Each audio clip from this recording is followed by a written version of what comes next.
Dios les bendiga, mis hermanos. Vamos a escuchar esta historia del Evangelio en Colombia. Dicen los hermanos que en el momento que predicaban el Evangelio fueron despreciados, maltratados por predicar este Evangelio de salvación. Rabino en el Canadá. Y al yo explicarle las cosas que pasaban aquí en Colombia, él me estaba contando las tragedias de los judíos. Y cuando yo le conté lo que pasaba aquí, él no podía creer. Porque en Colombia hubo gente que con el cuchillo le pelaban la piel, y sobre todo en la planta de los pies lo tenía que caminar en carbones, encendidos, sin piel. Le cortaban la garganta y le secaban la lengua por ahí, le decían corte de corbata. Había uno que le decían el mosquito. Entonces él se le cortaba la parte de arriba del cráneo y se tomaba la sangre ahí. Entonces las cosas que pasaron en Colombia fueron bestiales. Es decir, totalmente fuera de todo contexto humano. Eso fue una cosa impresionante. Desde ese entonces ya se percibía la fuerte persecución que enfrentaría la Iglesia mientras se abría camino en un país tan hostil y religioso. Afrentas, torturas, asedios, encierros, asesinatos brutales y muchas otras pruebas que llegarían con el paso de los días, y en donde la fe en Cristo sería probada bajo un fuego mordaz y despiadado.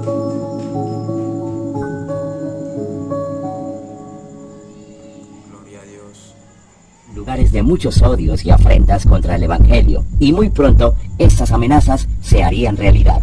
El 20 de julio, los enemigos, asusados por el cura, vinieron de noche y le prendieron fuego a la casa. Mientras el misionero Larsen dormía Con su familia, un grupo de hombres prendió fuego a su casa de tapias y caja de techo pajizo. La destrucción fue devastadora. Los Larsen lograron escapar intactos, pero perdieron todas sus pertenencias. En un país tan católico como Colombia, ser o volverse evangélico era prácticamente un delito, una grave falta, provocando un fuerte rechazo en los círculos familiares, sociales y académicos. el entorno del contexto religioso, social, político colombiano es que usted es colombiano, usted es católico. Es decir, que la nacionalidad y la religión eran una sola cosa. Esto venía añadido a la idea religiosa de que el pecado y el hombre también significaban lo mismo. Es decir, que si yo tengo pecado, yo soy el pecado y me deben destruir. Porque si no, el pecado sigue conmigo. Eso hizo que, si esta persona tiene el diablo, la única forma de sacar al diablo es acabando con él. Un profundo odio que se justificaba por la necesidad de proteger la religión oficial, la católica, de la llegada de los protestantes. En medio de la desolación, Werner y Abigail buscaron ayuda en el hospital central, pero el rechazo por no ser católicos cerró cualquier posibilidad de recibir atención médica.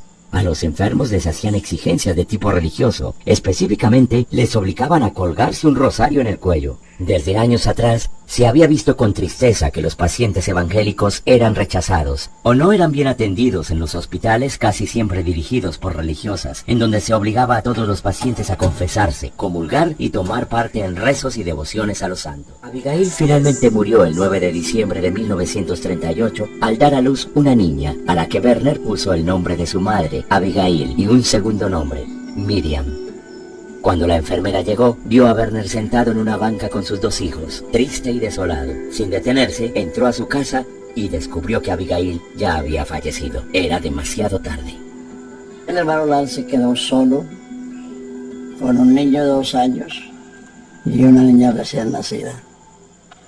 Solo, sin dinero, en un país completamente hostil al Evangelio. El presidente Laureano Gómez les declaraba la guerra a las iglesias evangélicas en Colombia, con el apoyo absoluto de la Iglesia Católica. Se sentía el rechazo por ser protestantes, la hostilidad empeoraría ahora.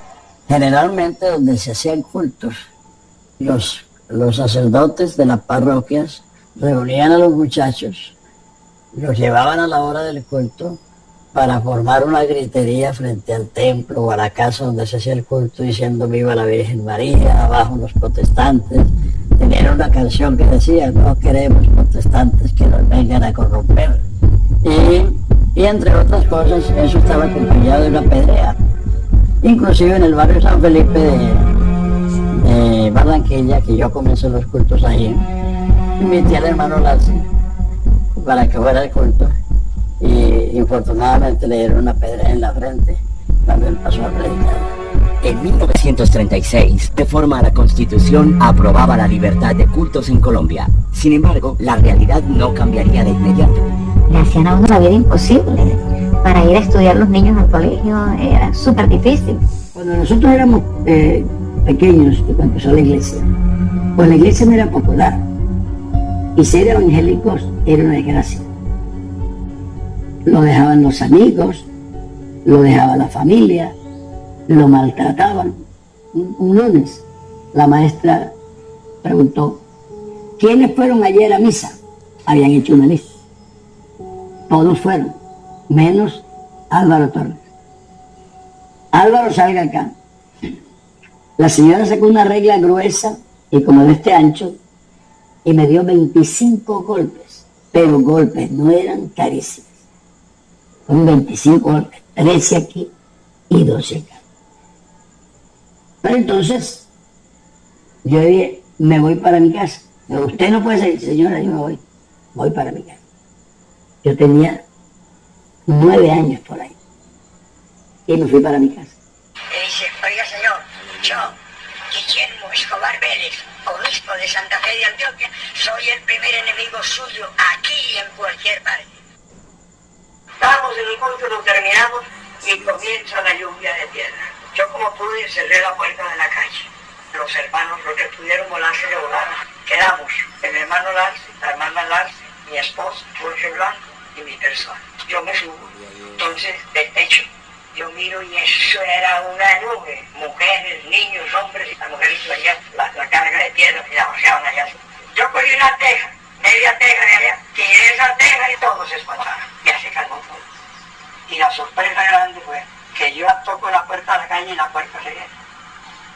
¿Qué pasó allí? El que cierra y ninguno abre, el que abre y ninguno cierra. Había un vecino que odiaba al hermano Larsen con ropa y todo.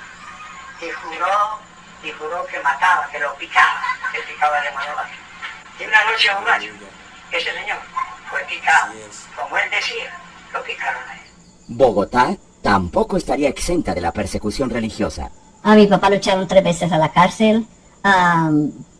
Lo acusaban de que estaba pasando propaganda comunista y toda esta cosa, y lo que él estaba dando era tratados con la palabra de Dios. Siempre lo sacaban corriendo de alguna forma u otra, porque me acuerdo corriendo bajo el abrigo de mi mamá, corriendo por las calles de San Carlos hacia arriba.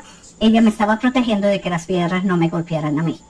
La gente había decidido moverse a Cali desde las zonas montañosas, protegiéndose de las bandas de asesinos contratados por el gobierno conservador para exterminar a los liberales. Lo amarraron detrás de un caballo y lo arrastraron por muchos kilómetros hasta él estar bien reventado. Ahí le pidieron de que él negase, muriese en paz negando, y que él diese honra a la Virgen María. Y en vez de eso él comenzó a cantar, hay poder, poder sin igual poder en la sangre de Jesús. Was intense. Casi un año después, matarían a 7 hermanos en Tesorito mientras celebraban un culto, incluyendo a la madre de Alicia Mejía, viuda de Martín. Los vecinos vieron a 18 hombres armados aproximándose a la casa. Diciendo hacerlo en nombre de la ley, mataron a todos, excepto a uno que pudo escaparse. Los asesinatos fueron brutales, los cuerpos acribillados con balas. 2 simpatizantes fueron asesinados junto con 5 creyentes. El hermano Droz quedaría horrorizado al ver el número de balas que se encontraron en sus cuerpos. La madre de la otra hermana Alicia, ella también murió. Ellos le mataron una noche. Muy triste. Very sad. Algunas hermanas que estaban en cinta que les habían cortado la barriga y les habían sacado el niño y les habían maltratado en una forma bastante grave. We don't want to remember that. It was too terrible. Con el paso de los días, la persecución crecería cada vez más y sus métodos de tortura serían peores. Agarraban a un hermano y lo amarraban en un palo y le cortaban debajo aquí, le sacaban la lengua y le decían, hable ahora, hable en lenguas. Entonces, por eso fue llamado el corte de la corbata.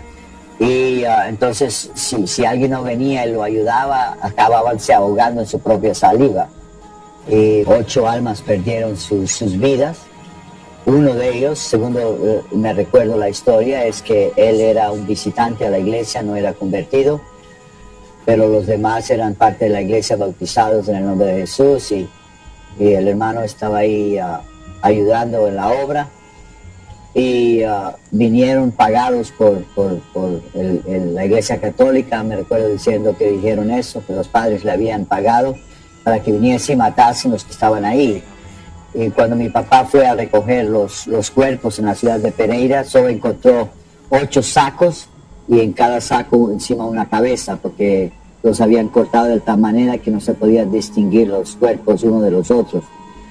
Y él hizo todo lo necesario para poder enterrar los cuerpos, y los grandes líderes de la ciudad estaban sentados ahí, siendo también algunos de los padres católicos estaban ahí, y había una mesa bien grande en banquete y él hizo ruido con un vaso, una botella, no me recuerdo, intentando de llamar la atención a su persona, y después dijo que ellos vencieron y 8 personas habían muerto por el causa del evangelio, pero que un día una iglesia grande del nombre de Jesús iba a haber en esa ciudad de Pereira. No fue, eso no fue fácil. No obstante, en medio de la persecución, Dios continuaría glorificándose a través de su pueblo con prodigios y señales. Ni la violencia política, ni tampoco la violencia religiosa lograrían detener el avance de la iglesia en Colombia, que en vez de verse disminuida, se vería fortalecida en medio de las pruebas. Una iglesia edificada sobre la roca que es Jesucristo, llevando su palabra por todos. Hermanos, aquí vemos la historia en Colombia, cómo fue ese procedimiento para que hoy en día nosotros podamos escuchar este evangelio, esta verdad. Y la verdad es Jesús de Nazaret. Aquí vemos cómo nuestros hermanos fueron maltratados, fueron despreciados, algunos los mataron por predicar este evangelio. Nuestro hermano Torres fue maltratado por su profesora por no ir a una misa. Y ahí vemos también cómo fue ese procedimiento al momento de predicar este evangelio, valga la redundancia. Y también nosotros, en nuestra vida, en la vida actual, hemos sido también rechazados por la sociedad. Hay unos que se burlan de uno porque uno es cristiano, hasta nuestra familia se burla. Pero es bonito poder predicar este evangelio, porque la palabra lo dice: no me avergüenzo del evangelio, porque es poder de Dios para salvación. Dios les bendiga, mis hermanos. Te invito a compartir este video por todas las redes sociales. Dios te bendiga. Jesucristo te ama. Aleluya.